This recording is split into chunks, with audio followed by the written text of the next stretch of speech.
This is RTV6 News at Noon, working for you. Coronavirus tests are getting easier to find in central Indiana, and soon you might be able to give yourself a test for COVID-19 by simply driving to a place where you shop. That story is coming up today on the News at Noon. But first, we want to get a check of our Storm Team 6 forecast. Todd Clausen is standing by from home on this Friday. Todd, what can people expect as we head into the weekend?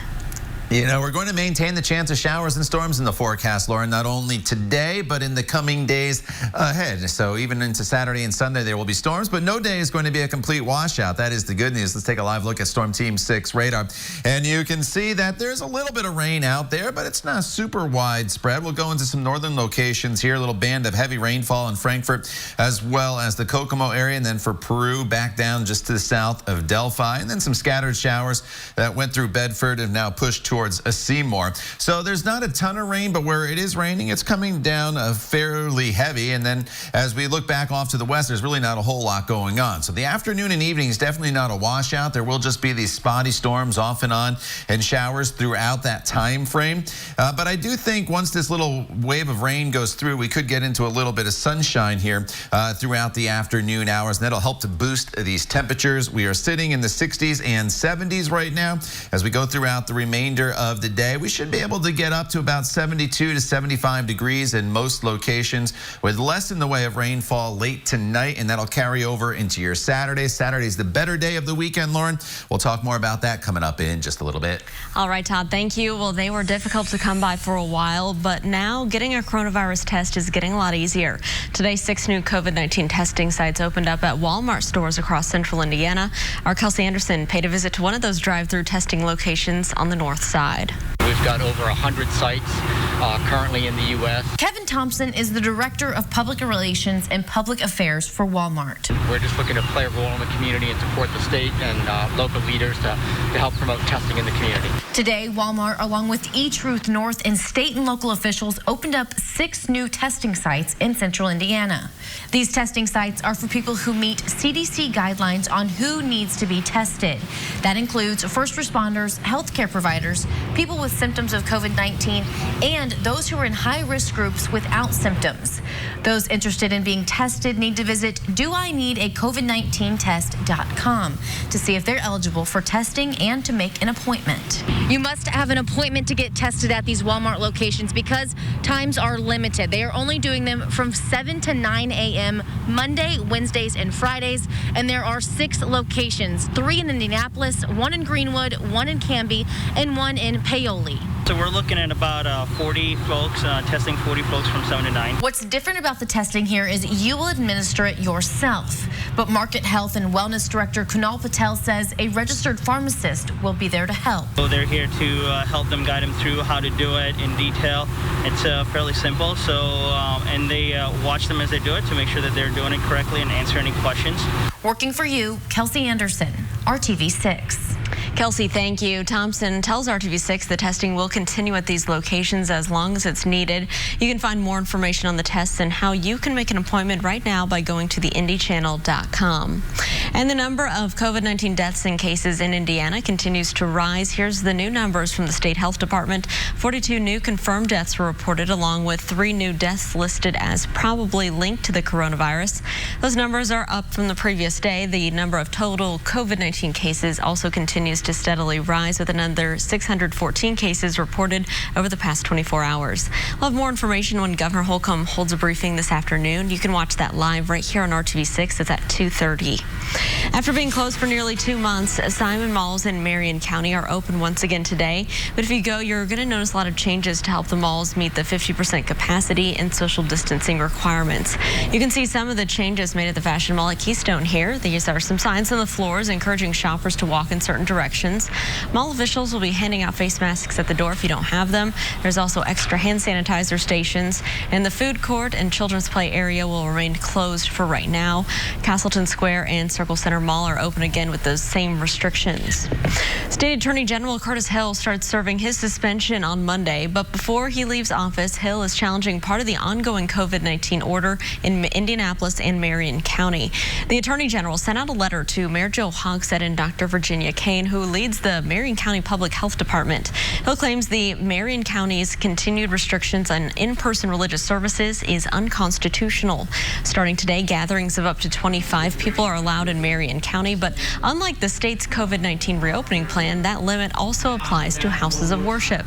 Attorney General calls the limit, quote, unlawful religious discrimination. Now new this midday, Dr. Kane has issued a response to the Attorney General. She says, quote, the evidence is clear that entities gathering people together for in-person interaction pose a greater communicable disease threat than the retail stores that one enters to make a purchase and leave. Dr. Kane goes on to say, quote, the Marion County Public Health Department remains eager to engage with the Acting Attorney General along with the City of Indianapolis to help the Acting Attorney General better understand the public health order and the ways in which religious exercise is available under it, end quote. The deadline passed moments ago for briefs to be filed to the Indiana Supreme Court on request for clarification about the suspension of Attorney General. Specifically, Governor Holcomb wants to know if Curtis Hill is automatically disqualified from holding office once the suspension of his law license takes effect next Monday. The Supreme Court announced a 30-day suspension of Hill's license over allegations of sexual misconduct involving a state lawmaker and 3 other women. But the court did not address the question of whether that suspension meant that Hill had to be removed from office. Hill says his chief deputy will be his temporary replacement until his law license is reinstated. Moments ago, the Supreme Court said it would make a decision on the governor's request by next week. A lot of spring and summer events have been canceled due to the pandemic, and this one especially hurts for a lot of people. Today, Christ Church Cathedral announcing the annual Strawberry Festival would not be held this summer for the first time since it began 55 years ago. The festival is scheduled to happen June 11th. It will now be postponed until next year. You can still help the charities supported by the Cathedral women who put on the festival each year. They're asking that you donate the $7 cost of shortcake with toppings, or any amount you can donate right now. You can find a link to donate by clicking on this story at theindychannel.com. Well, some students are in trouble for something that happened outside of the school. Coming up, the school district's reaction over a picture that was shared widely on social media. Todd. And Lauren, we've been dealing with scattered showers and storms since about this time yesterday. They are going to continue off and on not only this afternoon, but into the weekend as well. We'll talk about those rain chances for the weekend forecast coming up when the News at Noon continues right here on RTV6. Shark Tank season finale tonight on ABC. Welcome back. A man is in the hospital after a shooting this morning on the northeast side. Metro Police say they were called in just after 6 a.m. to 38th Street and North Keystone Avenue. They say a man told them that he was walking down the street when he was shot in the backside. The man then ran to a McDonald's in the area to call for help. So far, police have not released any information about a possible suspect or a motive for that shooting. About 30 minutes later, Metro officers were called to the north and west sides of Indianapolis for unrelated stabbing incidents. The first stabbing happened at an apartment complex on Lake Nora Court that's near 91st and College. Police say the woman was taken to the hospital in critical condition. And then over on the west side, police say that a woman was wounded in a stabbing that may have been connected to a domestic incident. This all happened at a home near West 38th Street and Moeller Road. That woman was also in critical condition. Well, some students will face punishment over an offensive picture posted to social media. The picture shows 3 teens kneeling behind the N-word written out with sidewalk chalk. It was later shared on Facebook by an African-American student at Brownsburg High School. The identities of the teens are not being made public, but the Brownsburg School District says 2 of the teens are Brownsburg High School students. The drawing was not made on school grounds, but the school district says the students will face punishment for violating the code of conduct, which the district says students are expected to follow out of school. Well, it's one type of business in Indianapolis that could be closed for a long time. Next, the burden the pandemic created for gyms and how a trainer is trying to make the best of it. Now let's take a live look outside right now. Kind of a gloomy Friday here across the Circle City. Todd Clausen is tracking our chances for rain and storms today, and we're looking ahead to your weekend forecast. That's all coming up right here on the News at Noon. Stay with us. Visit us at kaplingersfreshcatch.com. Well, as restaurants and other retailers slowly start to get back to business in many parts of Indiana, fitness facilities are still on hold. Gym owners are not exempt from feeling the burden on small businesses created by the COVID-19 pandemic. While the services gyms offer cannot be supplemented by carryout or shipping, our Cameron Riddle shows us how one personal trainer has come up with some alternatives to keep clients moving and in shape. Thanks to coronavirus, it's been a long 3 months for personal trainer and gym owner Mike Ford. It's kind of brought it to a complete stop since February. To get by, he's been meeting with his clients one-on-one outside of his facility. But the bad part about that is I still pay for the facility, like lights, the basic utilities. Meeting off-site has been a temporary solution to help his clients stay in shape while he tries to pay bills and remain socially distant. We would meet in Lawrence Park and just run up and down the hill. If it's 6 or 7 o'clock in the morning, it's just me and them. There's nobody else around. Being safe and sanitized is top of mind for Mike Ford and his staff. He says the gym has been sanitized from top to bottom and believes constant cleaning and smaller groups of people should make customers feel safe about resuming classes inside, especially in a smaller gym like his, where the limit is 25 people compared to larger gyms that can hold far more customers. Compared to a LA Fitness or a Lifetime, Planet Fitness, it's just because you don't want to be around that many different people coughing and, just their sweat, picking up something that was already wet, So I think by being in a smaller setting like this, it's just you and your trainer. So the risk is very minimal. In Indianapolis, Cameron Riddle, RTV6.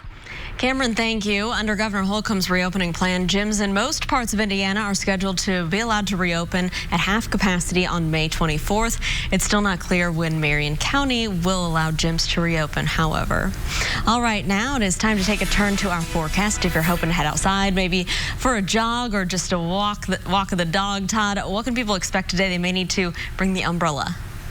Yeah, I think you'll be able to do that, Lauren. You're just going to have to kind of pick your times and check the radar before you head out because everything's going to be pretty scattered in nature here this afternoon. You kind of see that already on Storm Team 6 radar. We had that band of rain that went through earlier this morning, but outside right now, there's not a whole lot that is out there. We are just dealing with a line of showers and downpours from Kokomo to Frankfort, another one from Peru to just south of Logansport, and then down to the south, there's some spotty showers from Bedford over towards Seymour, and that's really just about it as far as what rain we have out there right now. So there's definitely a lot of dry hours here throughout the afternoon hours, but we will build in, I think, the threat at least of some isolated showers and thunderstorms developing as we go forward, especially if we can thin the clouds out a little bit for some hazy sunshine. The temperatures are going to shoot up really quick, and it's very muggy out there as well, and those are all ingredients or kind of fuel for some storms to develop. Now, the overall severe threat today is fairly low. We're only in the marginal risk, only across parts of the area.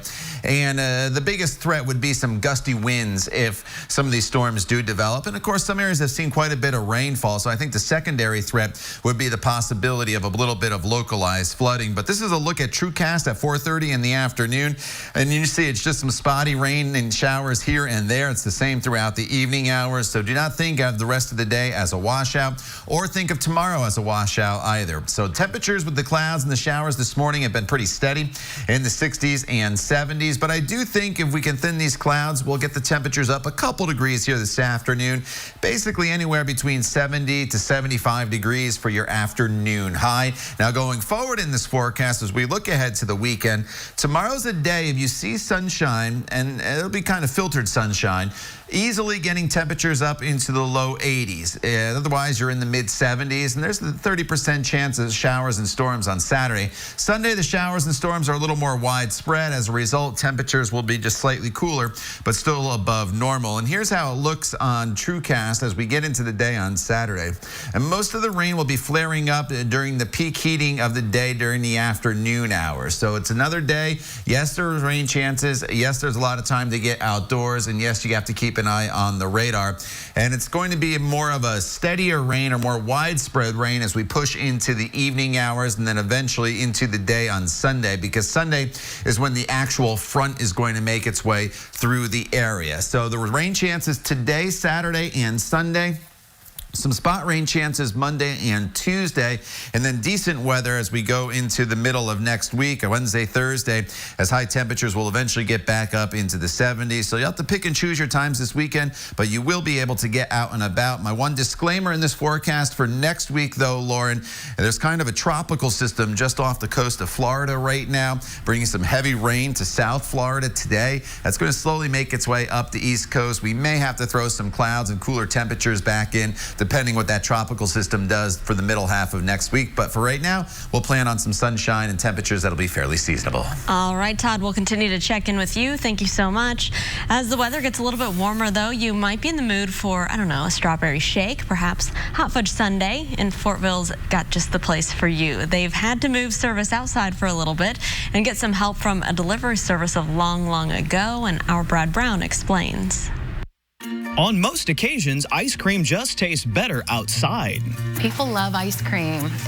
I love ice cream, and it's been fun to come up with like different themed shakes, and the creativity behind it, I really enjoy. At Libby's in downtown Fortville, they're getting the scoop on sidewalk service. It's been crazy. Like every day it was a different thing. So furniture was moving, walls got painted, you know, we did some upgrades, but is the door open? Is the door closed? You know, it's just every day unknowing, and everybody asking us what we were going to do and not knowing what we were going to do. With a spot right in the middle of Fortville's Main Street, Libby's Ice Cream and Gifts has become a gathering spot for young and old alike.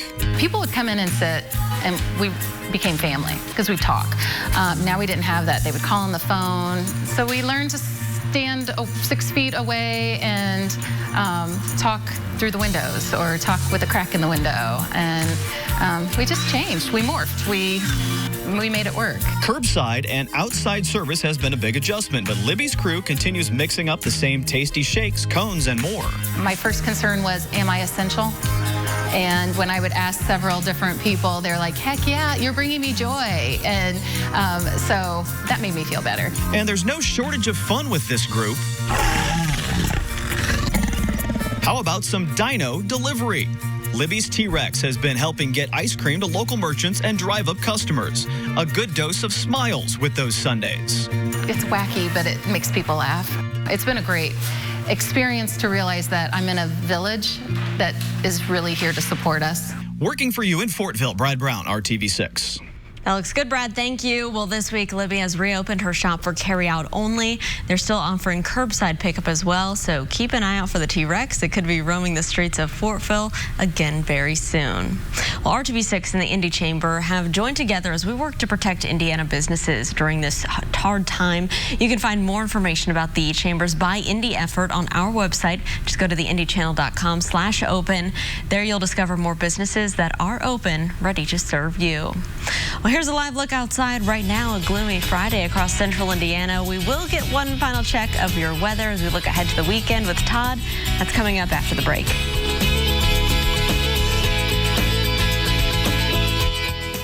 Indiana, and Walker Hughes Insurance thanks you.